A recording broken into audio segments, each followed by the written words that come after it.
Welcome into Embrace Debate, your number one source for Carolina Panther debate topics throughout the season. I'm your host, Desmond Johnson, joined every Thursday, 10:30 a.m. Eastern Standard Time by Cody Lachney from the Carolina Chronicles and Monty Fetti from the Four Man Rush. You can participate in the debate with comments, observations of your own, just like CJ here, who's found us on YouTube. You can do the same thing, youtube.com/@Tobacco Road Sports Radio, or on the Tobacco Road Sports Radio or the Keep Pounding Podcast Network Facebook pages where you can see the video there. Just comment in underneath the bottom and it'll show up here on the bottom of the screen. We're here, CJ. We're here. It's my bad. I've been doing radio hits all over for this Panthers Seahawks game coming up here soon. Gentlemen, what's up? What's going on this morning? How y'all doing?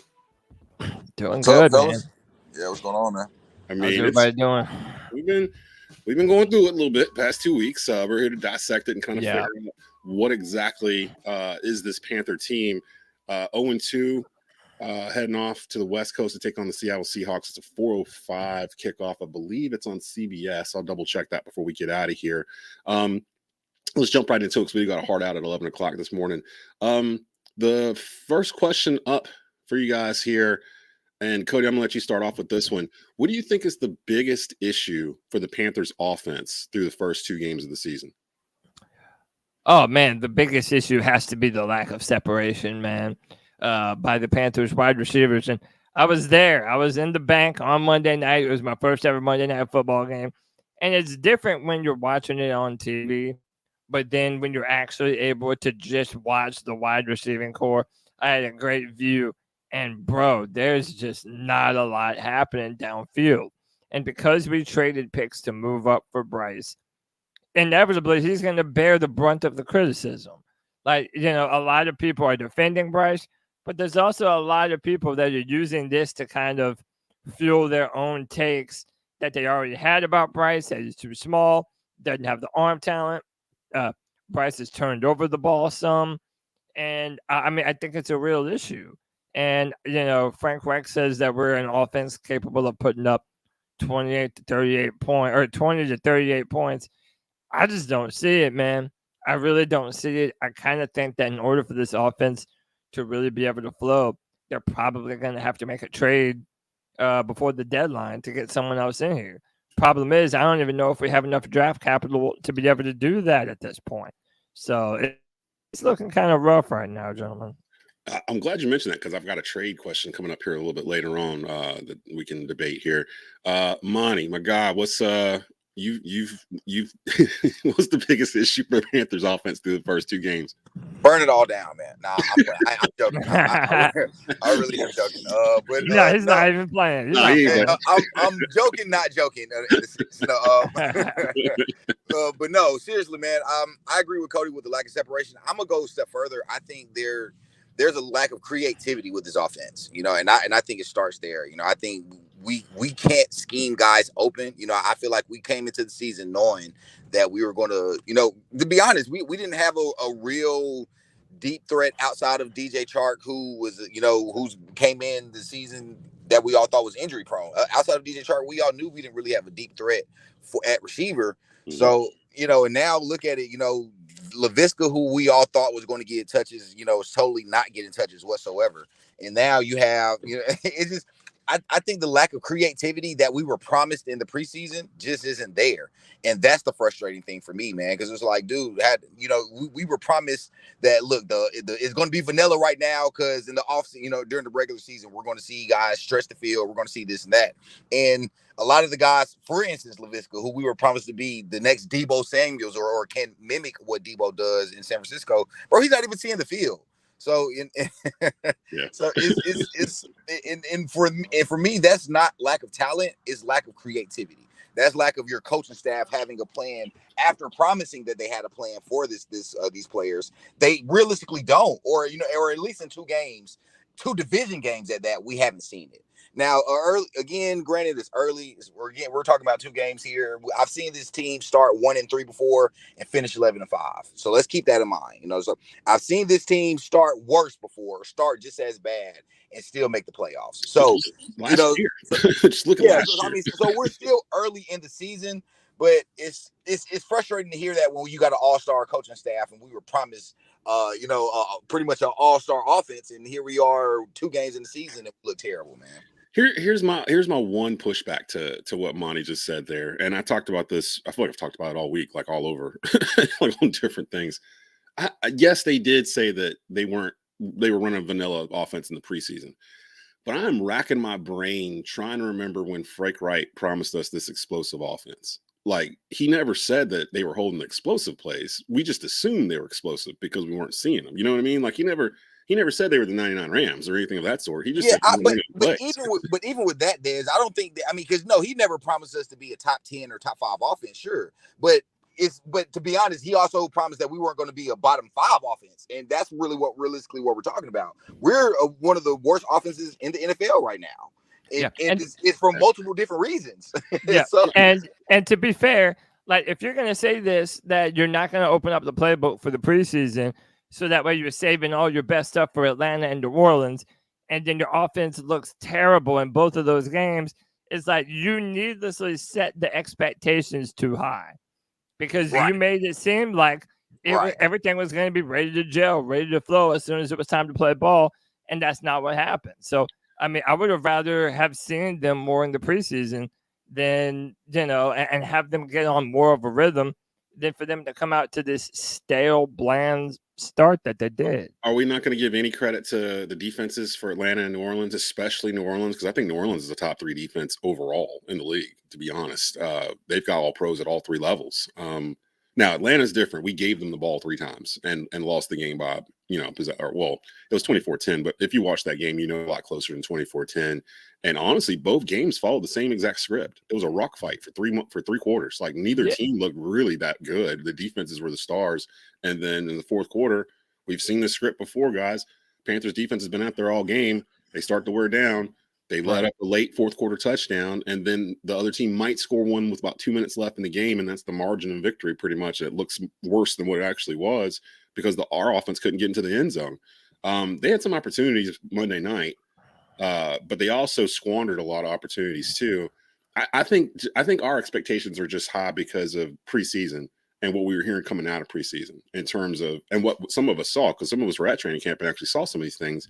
I think our expectations for Bryce Young are way higher than where they're supposed to be for a rookie quarterback. Rookie quarterbacks never succeed in the NFL. If you go, I kind of disagree with you, Des. I mean, Justin Herbert did well. Even Baker Mayfield did well. I'm not saying that you should expect a playoff team or Super Bowl team or anything like that.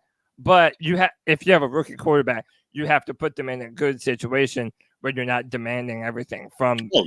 Right. And the fact that he's such a smart guy, and that's why you drafted him, because of his readiness. Right. I kind of feel like that's his Achilles heel right now, because they feel comfortable putting everything into Bryce's lap, whether or not he's ready for it or not. Well, see, another thing too, though, that's sticking with me. It's almost like people are saying Bryce can't throw. Go look at his tape at Alabama. That's why he got drafted number 1. Like, you got to remember who he was throwing to. Also, you had Jameson Williams and Michi, and I think he was there when wasn't he quarterback when Devonta Smith and Jalen Waddle were there? No, that was Mac Jones. It was Mac Jones? Yeah, Mac Jones. But even so, Alabama is a wide receiver factory, pretty much. Like, he had dudes that could separate, and the window was way different in college football than in the pros. And I feel like we transferred the whole, he's having a fantastic training camp. Like, we hardly heard anything negative about Bryce Young in training camp. Like, we hardly even heard drop balls, really, like all training camp. So our expectations were way up here. And I don't even remember being like that for Cam Newton, and Cam Newton threw for 400 yards his first 2 games and lost them both. And we were fine with that. But for some reason with Bryce, he's being protective with the football. So he's not taking a lot of shots. You can't just throw it downfield just to appease the fans if there's nobody open. You know what I mean? Like, they're doing this on purpose. Like, they're trying to get him confidence to pass in the NFL. Yep. And people aren't seeing it. They're just like, why aren't we throwing downfield? We don't have anybody to throw downfield too. That's my last point. I know we got to move on. Yeah. But the defense for the Falcons and the Saints, they do have a good defense, but they also knew that we couldn't affect them deep. So they were playing close to the line. They pinned their ears back. They were stopping the run. And, especially having 2 different guards at left guard and right guard, eventually that pass rush started to get home. And it just piles on as your offense isn't able to do things. Monty, let me start with you on this one here. Bigger injury in the first 2 weeks, Shaq Thompson or Jaycee Horn? I'm going to say Shaq, just because, we've consistently had Shaq over a long period of time. And I believe, Shaq is arguably, I don't want to say the heart of that defense, but he's definitely, one of the focal points of that defense as well. And I think he goes underrated, to be a top 15 linebacker. He's mostly underrated for the most part. So I think Shaq would definitely is the bigger injury. Also considering I don't see who's the immediate, replacement for Shaq at middle linebacker as well, or inside linebacker. I think we're going to miss Jaycee, but from everything we read, Jaycee's supposed to be back this year, or sometime this season. Shaq is out for the year. Yeah. So I think Shaq is going to be definitely a bigger loss than what we'll see with Jaycee. What you think, Cody? Which is one's bigger to you, so, Shaq or Jaycee? When I was at the game after he got hurt, I put out, okay, we're really going to see what this defense looks like without Shaq Thompson. Because love him or hate him, everybody has a controversial take about Shaq. They either love him, they love what he's done for the Panthers, or like they kind of feel that he's overrated as a linebacker. I've always been a fan of his leadership on our defense. But dude, Kamu Kruse-Hill, he stepped up and he was flying around. He was making plays.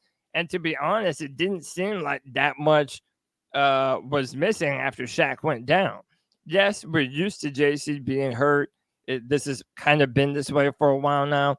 But at the same time, that Dante Jackson and CJ Henderson, they're good to get burned badly at least once every game. And it continues to happen. So I think especially as this season goes on, we're going to play Justin Jefferson and DK Metcalf and Calvin Ridley. We're gonna play these guys. And if you don't have a cover corner like Jaycee Horn, it makes it easy for them to put the ball downfield. So I love Shaq, but the type of talent that Jaycee possesses, it's noticeable when it's not on the field. Let me real quick. Let me just address a couple of comments from the folks in the gallery watching the show today, and appreciate everybody that's doing so. Willie Smith asked, "Could it be the coaching staff views the first 4 games as preseason, use the opportunity for the team to gel and become cohesive as a unit?" I'm gonna say no, because the first 2 games were division games, and they really hammered home the importance of it, and they lost them both. So not only are they 0-2, they're really behind that because every team in the division is 2-0. So no, I don't think that's how they're viewing it at all. Nobody had expectations for Cam. They didn't hype him this way. Yeah, it was kind of a shock when he came out throwing. There was questions about him being able to be under center and things of that sort. I remember coming in, was a lot more doubts with Cam being the number 1 overall pick than with Bryce. If week 3 the offense hits a wall again, Tepper needs to sit down with Reich. Tepper just needs to stay out the way, literally. And I don't think he's really in the way. I think he's sitting back like he's supposed to and letting the team do what they're supposed to do. It's 2 weeks, guys. It's 2 weeks. Let's just see what comes out of this. Now, here was my trade scenario, and I put it up as a poll on Twitter a couple of days ago, and it overwhelmingly went one way. If you were the Panthers, would you trade safety Jeremy Chinn and a 3rd-round pick for wide receiver Tee Higgins from Cincinnati? Cody. Bro, how spicy do you want me to get right now? It's 10:51 in the morning. They stopped serving breakfast at 10:30, so you can go on and get as spicy as you want. I have zero problem trading Jeremy Chinn, man. It's nothing personal. It's nothing disrespectful. We're just talking football here, man. But, through 3 or 4 years of his career, we don't even know what position bro plays, man. They took him out at the end of that game in favor of Troy Hill. Yeah, he played good. Yeah. So it's like, look, I love his character. I love his leadership.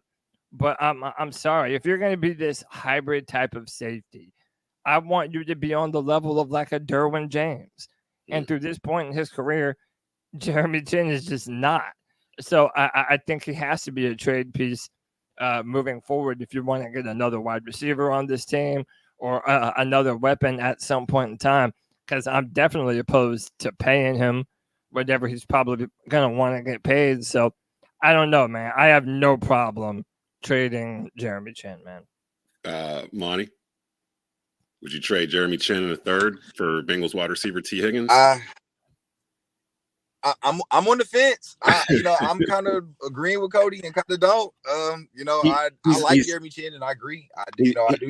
He's only been on the field like 35% of the plays so far the first 2 games, which was a shock to me when I saw that. Like, why? Like, why is he not playing? So I don't know if it's scheme. Right. Well, he's not playing because he's not the second best safety on the team, and that's kind of the point. I think if we're not going to get and we can get a guy like Tee Higgins, I'm kind of leaning to I would trade him, bro. And I love Chinn, and I would hate to see him go. I think he does have a high potential and a high upside, but I think he has a higher upside than Tee Higgins? No, and I think that's kind of the argument as well. So I'd probably go Tee Higgins in that regard. And that's more of a kind of a hometown guy, well, not hometown guy, but Tee Higgins went to Clemson. He's from the area.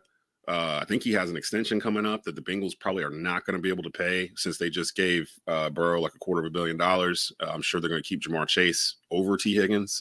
So can't keep all of them. So Tee Higgins has been actually, I've seen him attached to us in multiple publications over the past week, and he would kind of solve that problem of getting Bryce a number 1 wide receiver that's close to his age that they can grow together with. I would call T a number 1 on this team, like easily. He would be easily the number 1 wide receiver. I would, but I just want to say real quick, I'm a Clemson fan. My squad won a championship with Tee Higgins. I love me some Tee Higgins, and I would love to have him on the Carolina Panthers. I just want to put this out, though.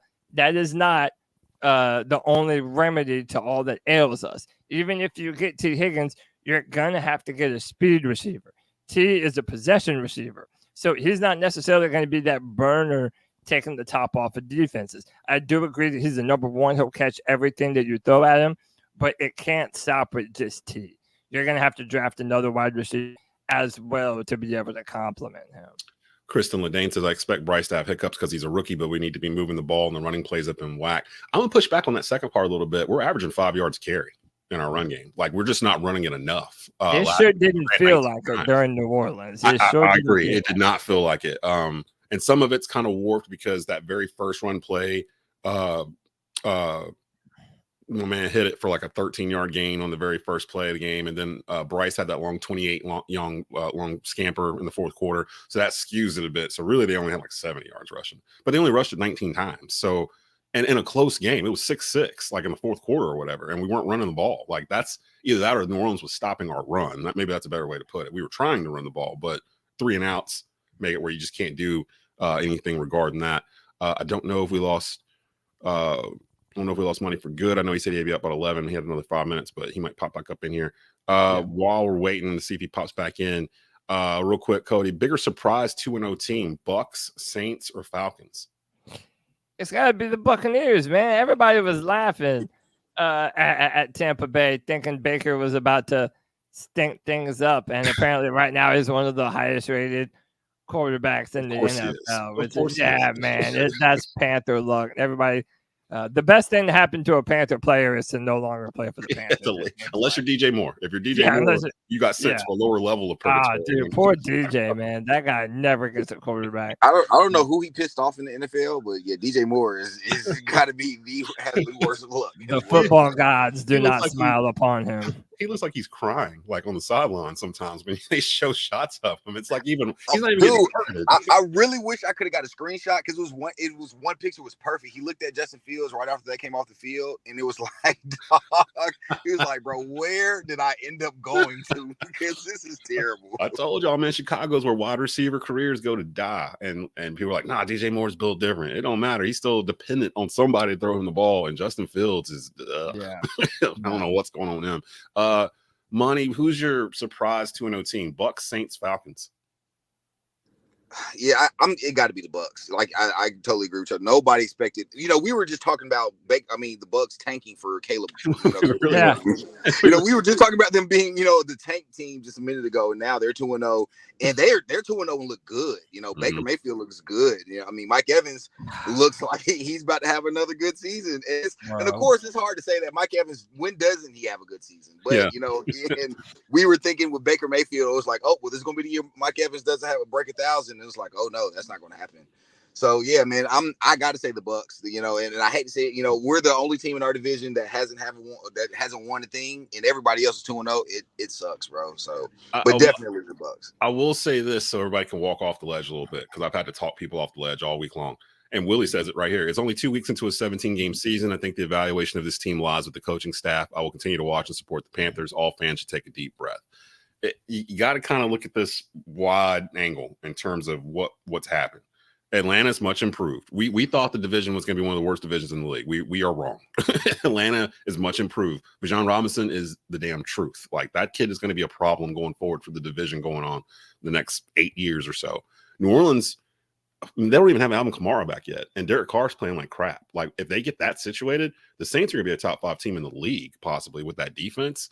And then with the tools they have there on the skill positions, they're much better than advertised too. And then Tampa, they already had the skill position players. They already had a decent offensive line. They just need to drop in a quarterback. And I hate to say it, but Baker's playing better than we thought he would. So, but we're not that far off. It's not like we're getting blown out every week. You know what I mean? That's a different feeling. We felt that last year. This time last year, we were getting it handed to us by the Rams and the 49ers and Seattle. Like, well, no, we beat Seattle, but we were getting in these kind of games where we were just losing control, and it felt helpless. I don't feel helpless watching this team. I feel like they're chipping away.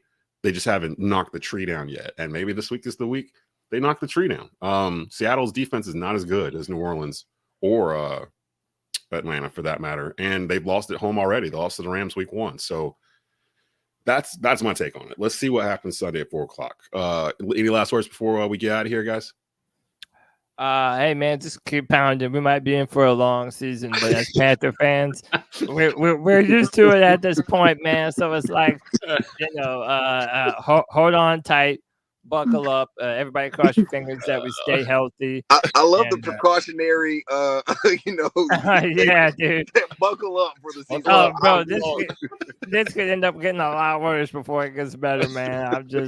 I'm gonna keep it 100 with you. I will say I did think, looking at the schedule, the first 6 games were the worst 6 games. Like, if we got out of the first 6 and got to the bye at 3-3, that was a moral victory to me. So now some of these games I thought we were going to win, we have lost.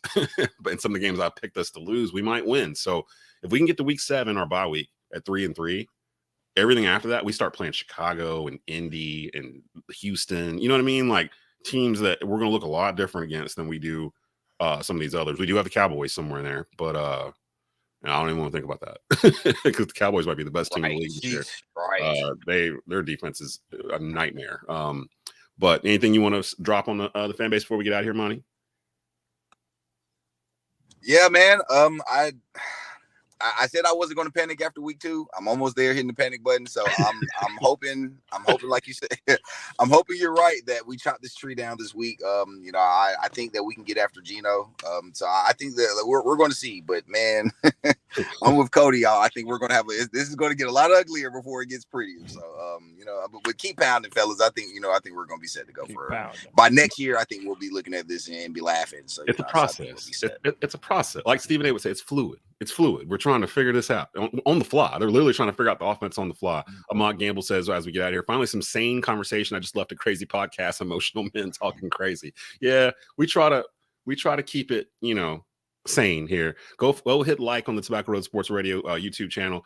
You'll get notifications for anytime anything from the Keep Pounding Podcast Network comes out. Subscribe to the Keep Pounding Podcast Network, all major podcast platforms, powered by the Fans First Sports Network. This will be up a little bit later on today, audio version, so you can catch that there. We'll be back next Thursday live, 10:30 a.m. For your debate and pleasure. This is Embrace Debate. I'm Desmond Johnson for Cody Lachney and Monty Fetti. We'll see you next week. Keep pounding.